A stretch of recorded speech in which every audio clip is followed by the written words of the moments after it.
नमो वरहंतारं नमो सिद्धारं नमो हरियारं नमो वज्रायारं नमो लोये सबसाहुरं शुद्धात्मानमनेकान्तं साधुत्तम मंगलम वंदे संदष्ट सिद्धस्थं संदष्टप्रकाश मंगलम भगवान वीरो मंगलम गौतम गणी मंगलम कुंद कुंदाद्यो जैन धर्मोस्त मंगलम सर्वमंगलम सर्वकल्याणकारकं प्रधानं सर्वधर्माणां जैनं जयतुशासनं नमः श्रीवर्धमानाय निर्धूतकल्लात्मने सालोकानां तलोकानां यद्विद्यादर्पणायते मंगलमय मंगलकरण वितराग विज्ञान नमोताय आते भई अरहंताज महान। क्रम की चर्चा टोटरमल जी ने कई स्थान पर किया। प्रथम शब्द लगा करके क्रम शब्द का प्रयोग है। प्रथम दुख दूर करने में आपा पर का ज्ञान अवश्य चाहिए। प्रथम पहले समय सार जी में टीका करते हुए प्रथम शब्द का प्रयोग किया। प्रथम श्रुत ज्ञान के अवलंबन से ज्ञान स्वभावी आत्मा का निश्चय करते हैं। पश्चात आत्मा की प्रकट प्रसिद्धि के लिए, मतलब ध्यान में बाद में बैठने की बात है, पहले तत्व निर्णय करने की बात है। तत्व निर्णय बिना क्या ध्यान करोगे?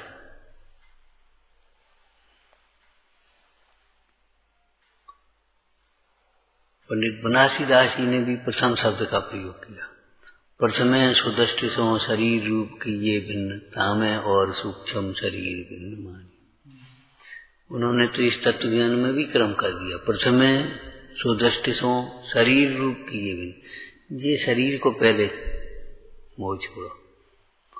होता क्या है, इधर उधर की बातें होती रहती हैं और शरीर से मोह बिल्कुल ऐसा चिपका रहता है। बाबा जी कहते थे हेमराज जी कि त्यागियों का मोह तो शरीर में बिल्कुल ऐसे एकत्रित हो जाता है। बाल बच्चे है नहीं, व्यापार धंधा है नहीं, तो जितना मोह है वो पूरा शरीर में इकट्ठा हो जाता है। आज थोड़ी आराम कर रहे हैं, थोड़ी तबीयत खराब है, थोड़ी कमजोरी है। घर गृहस्थी में ऐसी बातों पर कौन ध्यान देता है और कौन पड़ा रहता है बताओ? तो हमारा मन नहीं है, वो हमारा फलाना है। त्यागियों का जो मोह है पूरा शरीर में ऐसे इकट्ठा हो गया। उनका तो कुछ बाल बच्चों में, कुछ व्यापार में, कुछ घर के काम में इधर उधर लगे, तो शरीर के प्रति इतना सोचने का मौका ही नहीं मिलता। और ये तो पूरा पूरा शरीर, वो थोड़ी कमजोरी है, थोड़ी कमजोरी है, और बस सारा तत्व ज्ञान एक और। कमजोरी है तो भगवान की भक्ति करो, पुण्य संचय करो, वो कुछ नहीं, बस आराम कर रहे। वो काम नहीं होता हमसे, फलाना नहीं होता, वो थोड़ा पाचन कमजोर हो गया, वो फलाना कमजोर हो गया। बस देखो अपने मन में कितनी बातें चलती रहती हैं। ये क्रम मन का काम है। जिससे वेद ज्ञान करना चाहिए उससे तो वेद ज्ञान कर नहीं रहे। बस बाकी भेद ज्ञान शुष्क चर्चा रखती रहती है। पढ़ाई पढ़ाई पढ़ाई,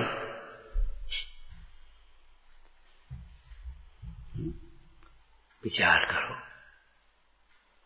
तो क्रम, टोटरमल जी ने क्रम इसमें कितनी जगह लिखा। जिन धर्म में ये क्रम है, परिपाटी है, आमना है, क्या पहले सम्यक्त होता है, पश्चात व्रत होते हैं। तो प्रथम ही अध्यात्म शास्त्रों का द्रव्यान योग का अभ्यास करके सम्यक्त प्रकट करे और फिर चरणान योग के अनुसार व्रत धारण करे। आज सवेरे ये चर्चा चली आ गई। चरणान योग के अनुसार माने कुछ खाने पीने बस उतने तक, सारे नियम बस उतने में ही संतुष्ट हो गए, उतने में ही रुक गए। अहिंसा, सत्य, अचौर्य, शील और परिज्ञा परिमाण, इनके बारे में सोचो। अहिंसा के बारे में आप सोचो।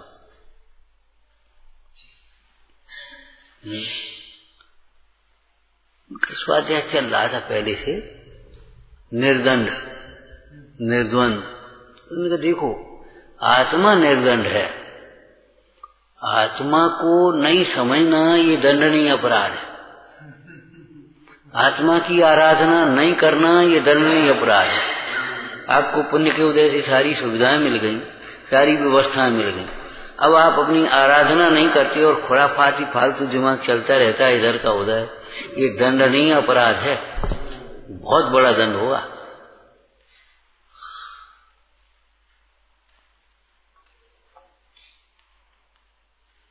मनुष्य पर्याय मिल गई है, सावकुल मिल गया, जिनवाणी मिल गई, खाने पीने की रहने की सारी व्यवस्थाएं मिल गई। कितने लोग हैं जिनके पास घर नहीं है, रहने का ठिकाना नहीं है, खाने का ठिकाना नहीं है, कितनी मेहनत मजदूरी करते तो भी कैसी रोटी खाना पड़ती है, रूखी सूखी।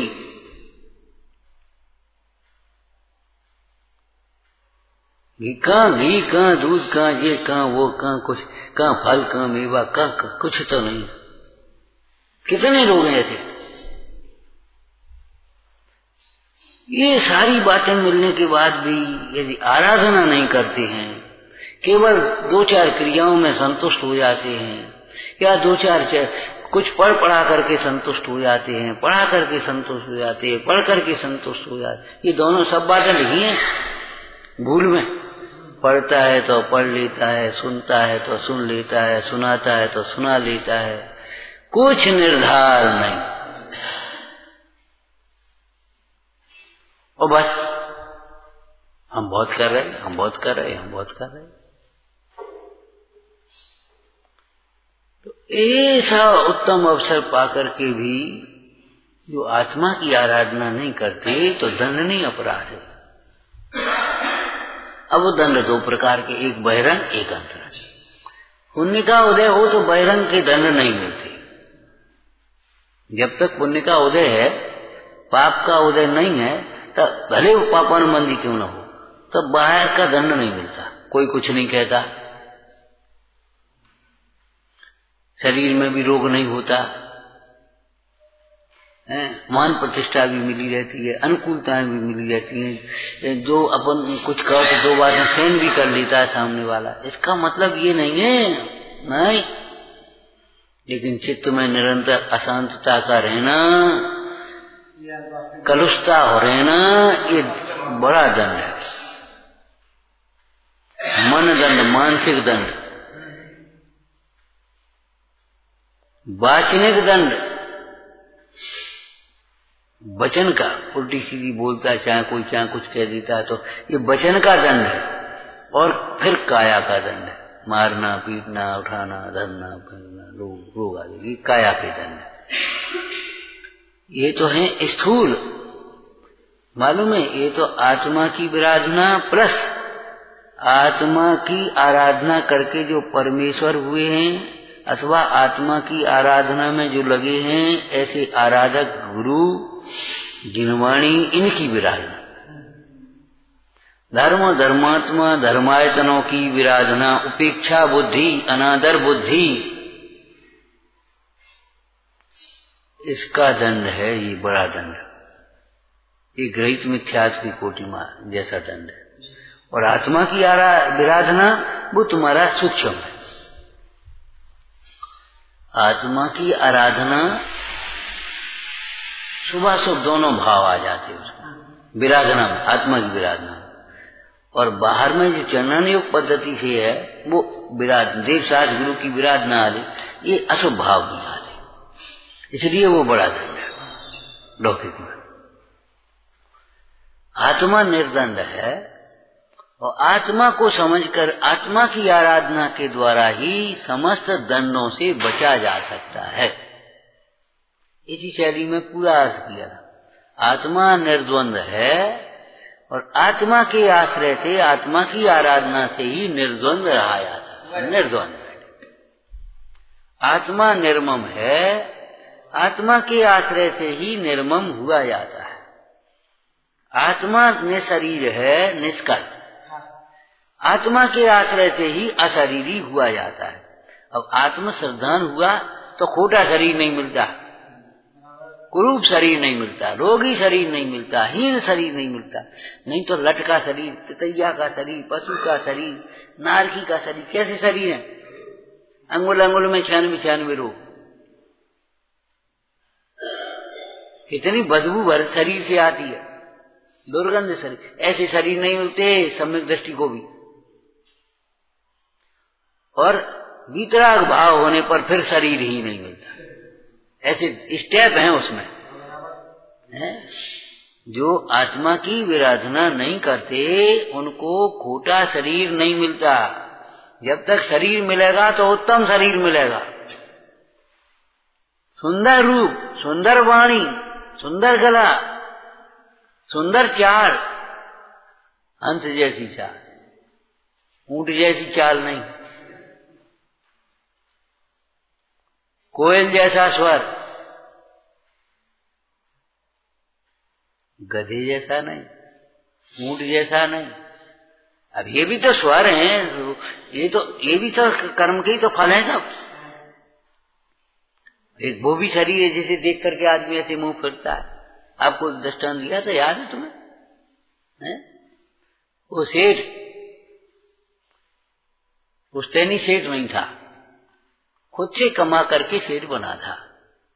पहले बहुत गरीब हालत में थे, तो गरीब हालत में तो कोई पूछता नहीं था, कोई बात नहीं करता था, कोई अपने मुंह फेर लेता था।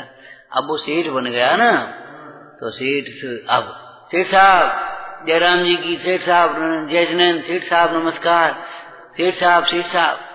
तो जब उनसे कहे सेठ साहब नमस्कार तो कह देंगे भाई आप जी क्या कह दें, जय जिनेन्द्र साहब कह दूंगे, कह देंगे हैं, जयराम जी कह देंगे। अरे कहा कहते हैं। एक दिन लोगों ने उनके मित्र से कहा तुम पूछो भाई, अपनी तो हिम्मत नहीं पड़ती, ऐसे क्यों कह देंगे। तो मित्र पहुंच गया, हाँ भाई भोजन का, अब भोजन तो करेंगे ही, आज एक बात बता, नहीं तो भाई तुम्हारी फिर खत्म मित्र जी, आप क्यों कह देंगे। बोले भाई चलो भीतर। तो उन्होंने अपनी तिजोरी दिखाई, मित्र है अंतरंग। बोले देखो जब हमारे पास कुछ नहीं था, पैसा वैसा, तो यही लोग हमारी ना ऐसे मुंह फेर लेते थे, कोई बात नहीं करता था ढंग से। अब ये बताओ जी नमस्कार जय जिनेन्द्र जयराम जी कौन को कह रहे, दौलत को ही कह रहे, तो हम कह दे, तो आके कह देंगे, तो आके कमरा हम कह देते हैं भैया वो लोग आ करने जैसे। अरे जिससे कहते हैं उनसे हम कह देते हैं। इसमें हमको ना कोई हर्ष है, ना हमको कोई ठीक है।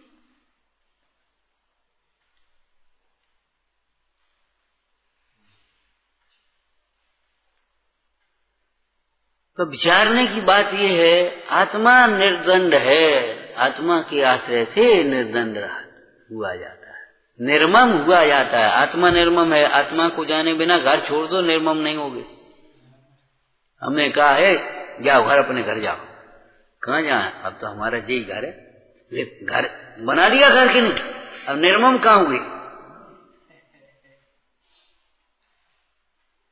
निर्मम कहाँ हुए।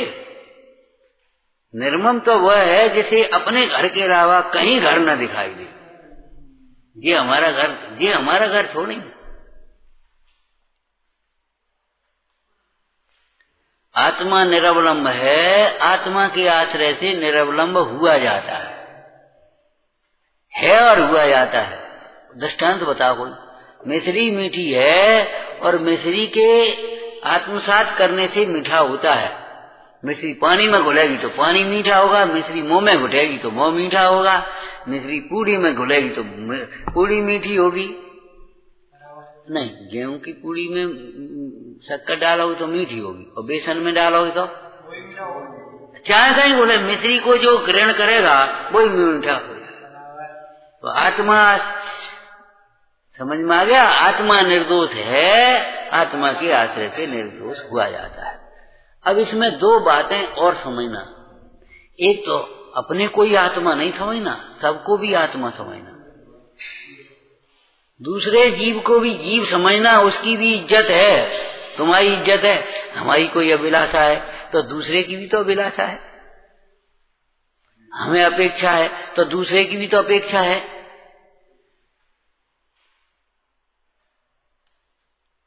नहीं, हमने अपने को ऐसे आत्मा, हम तो आत्मा है। अरे हम आत्मा जी, सब आत्मा है। एक चींटी का शरीर, वो भी आत्मा बराबर है। चींटी के शरीर में है तो भी आत्मा तो असंख्यात परिधि अनंत गुणात्मक है। और मोह दशा में है, सुख दुख का वेदन उसको भी होता है। जो सबको आत्मा समझेगा वो दूसरे के साथ ऐसा व्यवहार नहीं करेगा, कोई खोटा व्यवहार जो अपने साथ नहीं करेगा, वह किसी का अनादर नहीं करेगा। जो सबको आत्मा समझेगा, किसी से झूठ नहीं बोलेगा, किसी को ठगेगा नहीं, किसी का तिरस्कार नहीं करेगा। जो अपने साथ नहीं करेगा वो दूसरे के साथ नहीं करेगा। किसी के अधिकार का हनन नहीं करेगा। वो उसका जो द्रव्यानुसार चरणम अपने आप बनेगा। दरअसल क्या है, अर्थ समझने में और अर्थ के प्रयोग में हमारी बड़ी भूल होती है। बस हम तो आत्मा है, बस हमने समझ लिया हम तो आत्मा का ऐसा करते हैं, बस खत्म हो गई बात। अरे सब जीवों को आत्मा समझो, तुम सबको आत्मा समझते हो। अपने को तो तुमने द्रव्य दृष्टि से देख लिया और सबको पर्याय दृष्टि से देख रहे। वो पराई निंदा क्यों करेगा? जब वो आत्मा समझेगा तो उसको ब्रह्मचर्य और शील होंगे, फिर वो कुशील प्रवृत्ति कैसे होगी? बताओ कैसे होगी? विकार कहां से आएंगे? आत्मा निर्विकारी है, आत्मा के आश्रय से निर्विकारता होती है। सबको आत्मा समझो, ये आत्मा है, अब निर्विकार होगी, विकार कैसे आएगा?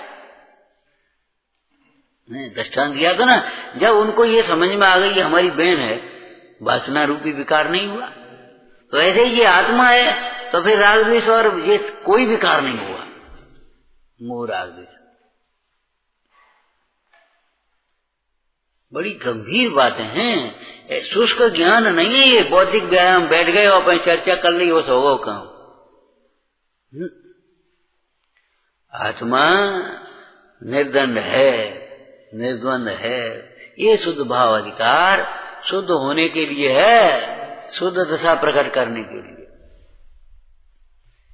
ये शुद्ध भाव को समझना इतना अनिवार्य है, इसके बिना कोई जीव न सुखी होता है न निरावलंबी होता है, परावलंबी वृत्ति बनी रहती है।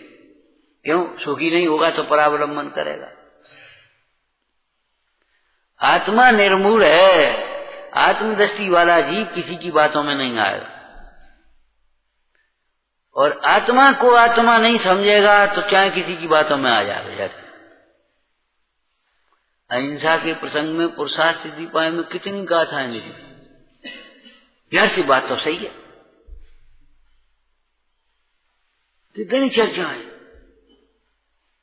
झूठ की, सत्य की, आचार्य की, झूठ की, चोरी की और कुशील की और परिग्रह की, कितनी चर्चाएं की। वो सब अपने आप प्रकट होता है आत्मा के हित पर दृष्टि रहने से। तो ये क्रम है भैया, समझ में आया ना? आत्मा को समझे बिना आत्मा का हित कैसे होगा, मोक्ष मार्ग कैसे होगा?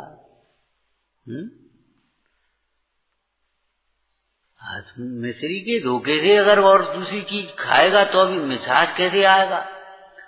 और दूसरी चीज भीतर दबाए और फिर भी मिश्री खाएगा तो मिठास कैसे आएगा? ऐसे ही आत्मा के भ्रम से शरीर को अपना मान करके तू वेदन करेगा तो बता सुख का वेदन कैसे होगा, ज्ञान कैसे होगा, कैसे होगा?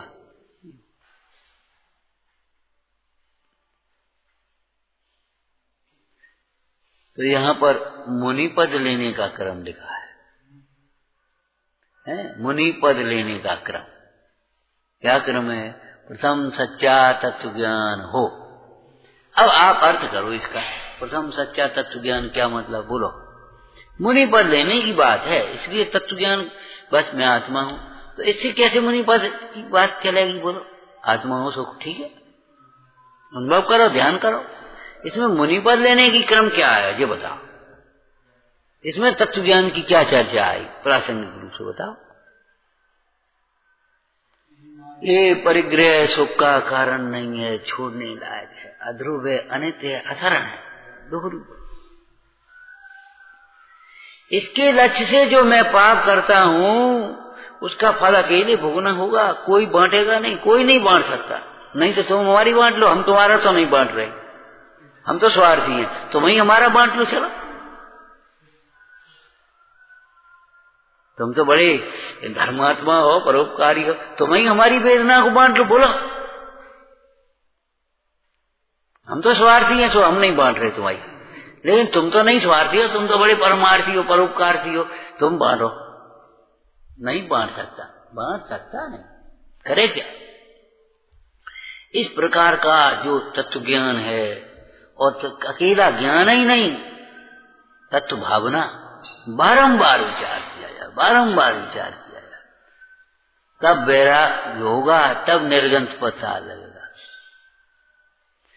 एक निर्गंथ मार्ग ही निर्दोष मार्ग है, आनंदमय मार्ग है, ये लिखे ना, आनंद स्वाधीनता का मार्ग तो निर्गंथ मार्ग है, आराधना का मार्ग तो निर्गंथ मार्ग है। एक तत्वज्ञान रायचंद जी ने लिखा, बोलो, कुटुंब एकांतवास में जितना कर्म का क्षय होता है, कुटुंब रूपी काजल की कोठरी में उसका सता नहीं।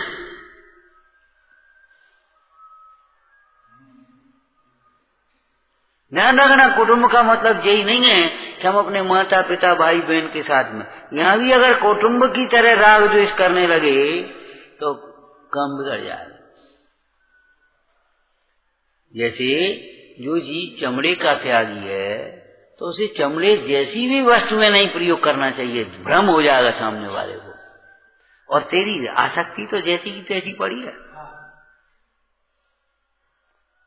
मजबूरी में तूने चमड़े में छोड़ा, ठीक है, चमड़ा नहीं छोड़ा हिंसा के भय से, उसमें हिंसा नहीं है, वो अपने प्लास्टिक रैगजीन वो सब कर दिया, लेकिन शौक उसको छोड़ देना चाहिए। बात रेशम के त्याग वाले को नकली रेशम का भी प्रयोग नहीं करना चाहिए। जैसी इसी शैली में हम बोलो, हमने क्या कहा था, घर के त्याग का मतलब घर जैसी सुविधाओं का, घर जैसे भोगों का, घर जैसा मचलना, घर जैसी रूठना, घर जैसी अपेक्षाएं रखना। वो माँ बेर पूरी पानी ले ले, नहीं दवाई ले ले, नहीं फलाना ले, ऐसी अपेक्षा यहाँ रखो। बूढ़े हो गए तो बहू है, लड़का है, बनाती, बाबा दादा चाचा फलानी चीज ये ले, दवाई का फलाने को, चलो दिखाना। अब ऐसी अपेक्षा तुम यहाँ रखो तो घर का त्याग नहीं हुआ, ये समझ लेना।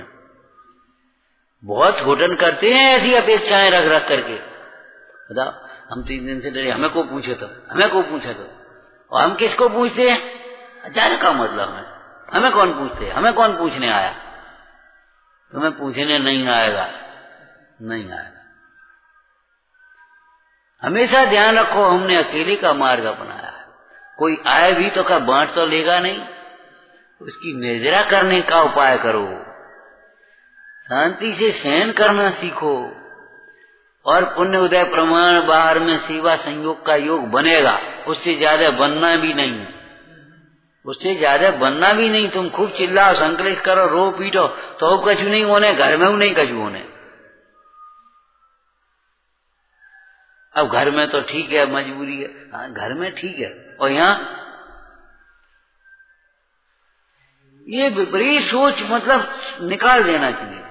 प्रथम सच्चा तत्व ज्ञान का मतलब ये है, जीव तत्व का भी ज्ञान, शरीर का भी ज्ञान, परिग्रह का भी ज्ञान, और एक शब्द पहले अधिकार में है क्या, प्रयोजन परक अर्थ। एक तो वस्तुनिष्ठ कथन, एक प्रयोजन परक कथन। ऐसे ही अर्थ में भी एक तो शब्दार्थ उसका, और एक प्रयोजन परक।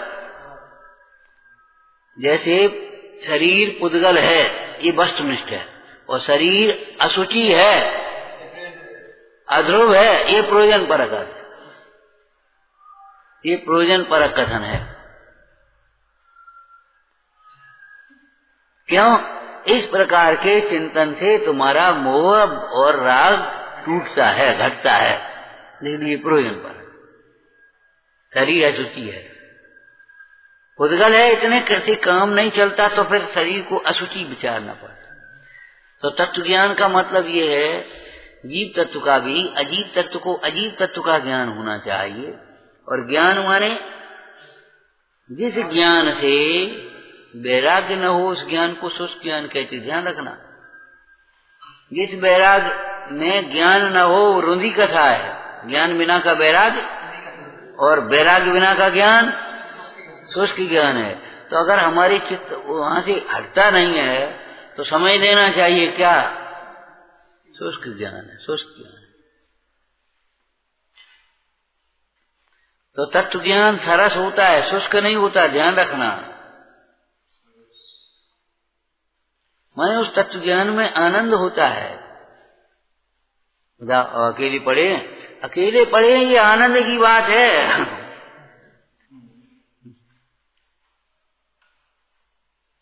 आनंद की बात है। कोई होगा तो राग ही तो करेगा, और क्या करेगा बताओ।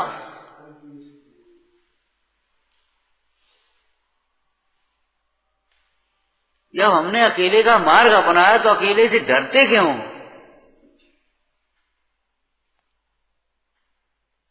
तो तत्व ज्ञान में जीव का भी, अजीव का भी, आश्रव का भी, बंध का भी, संबर का भी, निर्जरा का भी और मुक्त का। जिस सुख को हम चाहते हैं वह निर्गंतता के बिना नहीं मिलेगा। बारे न समता सुख कभी नर बिना मुने उदार है।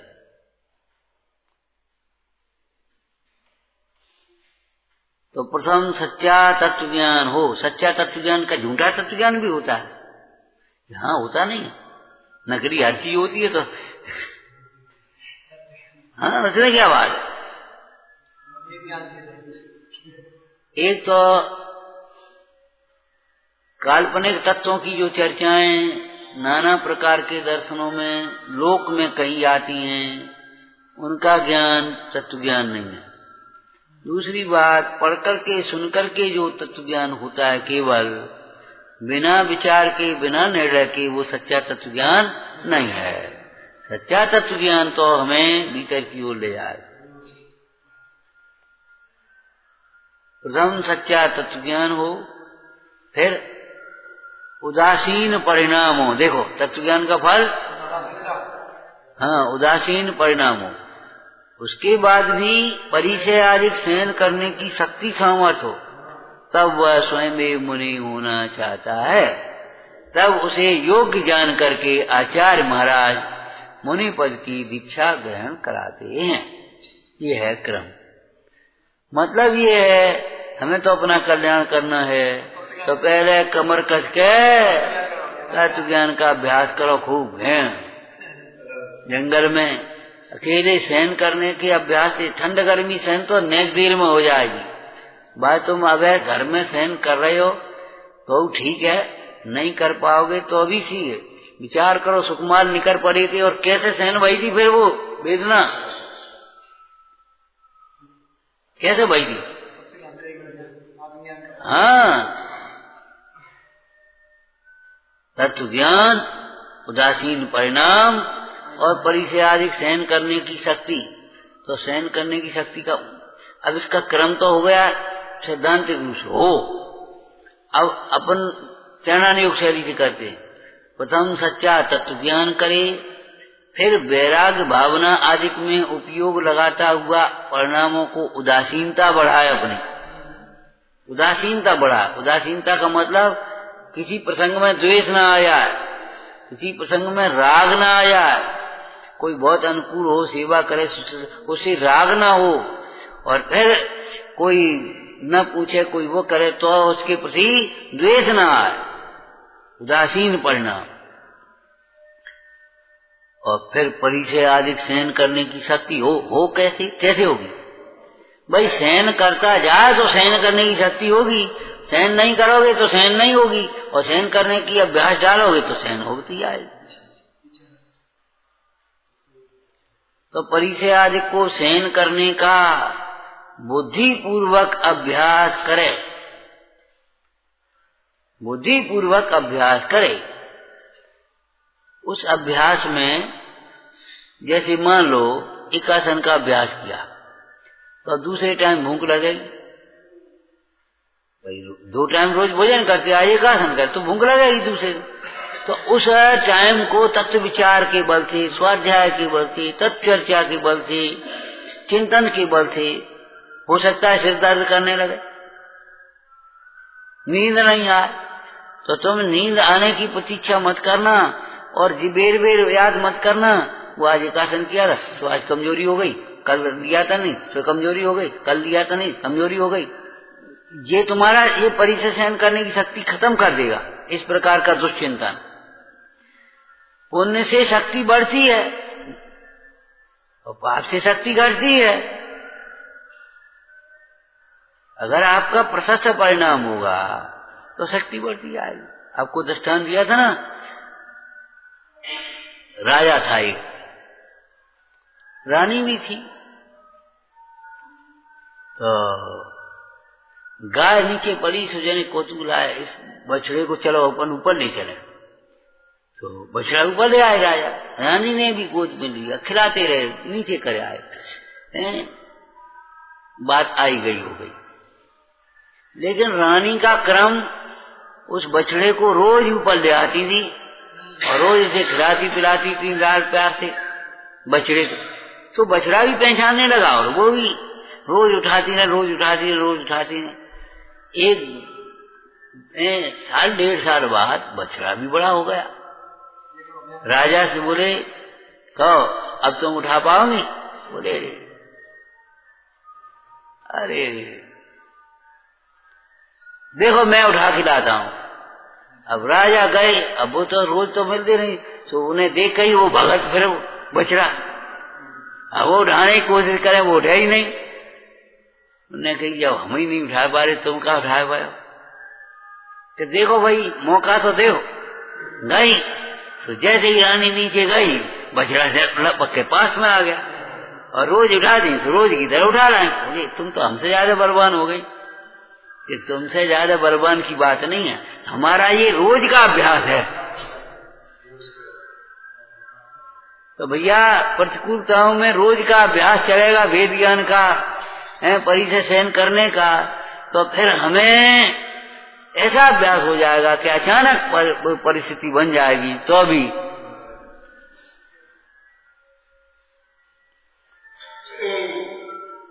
ये क्रम है। अक्रम करोगे तो अक्रम से तो कोई काम नहीं चलेगा। कितना बड़ा पाप अक्रम का एक दृष्टांत बताया था, बोलो कितना बड़ा पाप हो जाता है अक्रम में। मरने के बाद जलाना ये तो संस्कार है, क्रिया है, सबके सभी लोग करते हैं। और जल करके मरे तो बात तो दोनों नहीं, जलना और मरना। अरे जलना और मरना दो ही बातें नहीं, पहले जल जाओ तो बाद में मर जाओ। क्या मर गए जाओ से जल के मरो एक ही तो बात है? अरे एक नहीं है, मर करके जलना ये तो एक संस्कार की बात है, दूसरे लोग जलाना ये बात। और जल करके मरे तो या कोई जिंदा को जल पहले जला दे, जला के मार दे तो हिंसा हो गई। घात होगा कि नहीं? संकल्पी हिंसा। ऐसे ही दूसरा दृष्टांत दिया था, देख मरेंगे तो सब छोड़ जाएंगे कि नहीं? सब देखे ही तो जाएंगे, कल लेके जाएंगे कहीं दे करके मरे क्या मर करके दें? बोलो एक ही बात है? अरे एक ही बात नहीं है, मर करके देना मजबूरी है और दे करके मरना ये तो दान की प्रक्रिया है, शास्त्रोक्त पद्धति है। कई काम तो दोनों ही भाई। क्या होगा कि कछु नहीं, क्रम भंग। क्रम भंग बहुत बड़ा अपराध है। तीसरा आपको भोजन का दृष्टांत दिया था, बोलो कि सेक के आटा सेक के फिर पानी डालो, हलवा बनाओ, और नहीं पहले पानी डाले फिर सेक। एक ही बात है भाई, घी शक्कर डालना पहले डाल बाद में डाल दे, पहले डाल दे बाद में डाल दे से काम नहीं चले। वो अब वो कच्ची ले ही बन गई, अब तुम में घी डाल के शक्कर डालो तो क्या हो? क्यों? काम तो सब हुए। क्रम भंगन का, क्रम का भी बहुत महत्व। क्रम के बिना आपका चलन नहीं हो सकता। एक पैर के बाद एक पैर, एक पैर के, कोई काम क्रम के बिना नहीं होता। क्रम भंग करना भी अपराध है, क्रम भंग मानना भी अपराध है। इसलिए यहाँ मोक्ष मार्ग का भी क्रम विचारना। सजानंदी